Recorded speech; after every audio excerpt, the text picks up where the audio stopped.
மகா தாட்ஸ் சேனலுக்காக நான் மகாதேவன்.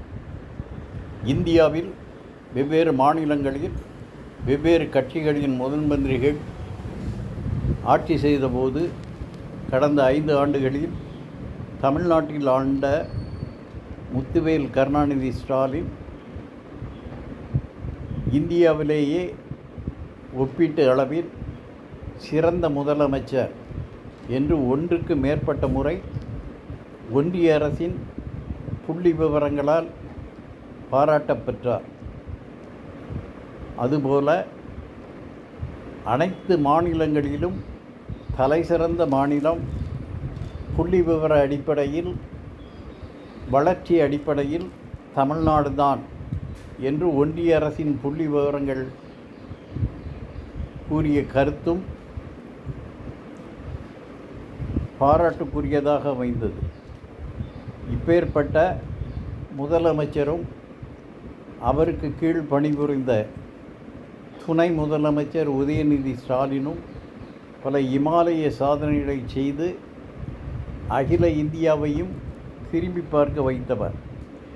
இவர்கள் இருவரின் சாதனைகள் அவர்கள் ஆண்டபோதும் முறியடிக்கப்படவில்லை, இனி ஒரு காலம் முறியடிக்கப்படாது என்று நம்பும் அளவுக்கு இமாலய சாதனைகளை 5 ஆண்டுகளில் செய்தவர்கள் இந்த இருவரும்.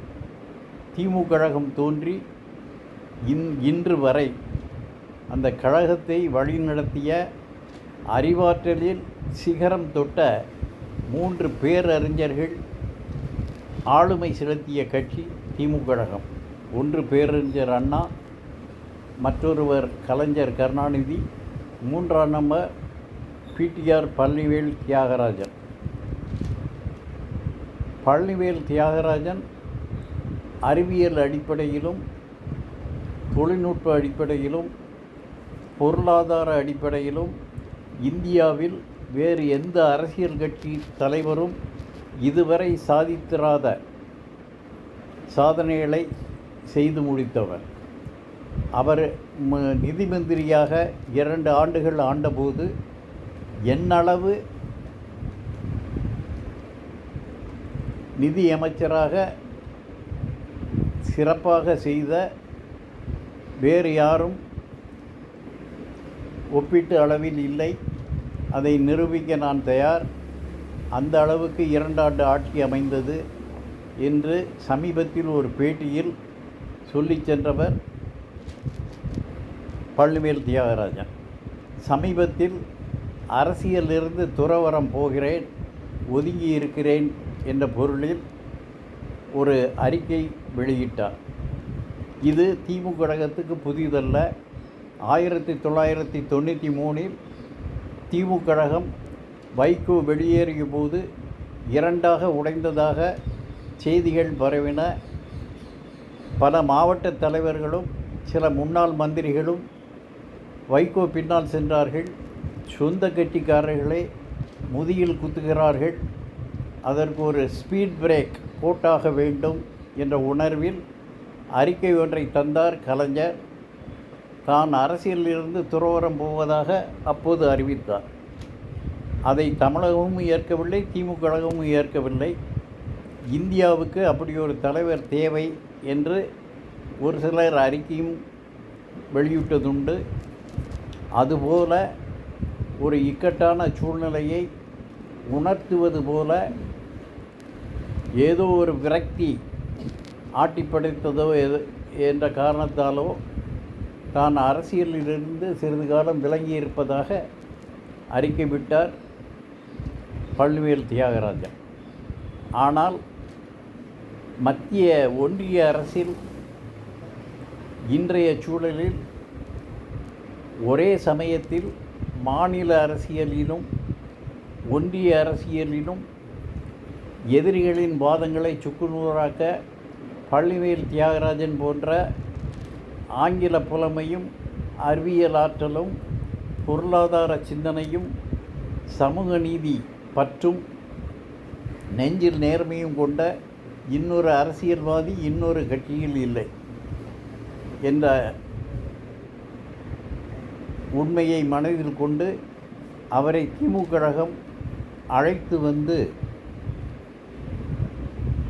ஒன்றிய மேலவை திமுக கழக உறுப்பினராக செய்தல் வேண்டும். அவ்வாறு செய்தால் சமீபத்தில் ஆம் ஆத்மி எம்பி ஒருவர் சதா என்ற நினைவு 2-3 நாட்கள் நாடாளுமன்றத்தை அதர விட்டுவிட்டு தனது வாத திறமையால் திடீரென்று ஒரு நாள் பாஜகவில் ஐக்கியமானார் என்ற செய்தியை தந்தார். அந்த நேர்மைக்கு, அந்த கட்சி மாறுதலுக்கு எதிர்மறை மனநிலை கொண்ட பிடிஆர் தியாகராஜன் அவர்களை திமுக எம்பியாக்கி அவர் விட்ட இடத்தில் இவர் தனது வாத திறமைகளால் பாராளுமன்றத்தையும் இந்தியாவையும் உலகையும் திருப்பி பார்க்க வைக்க வேண்டும்.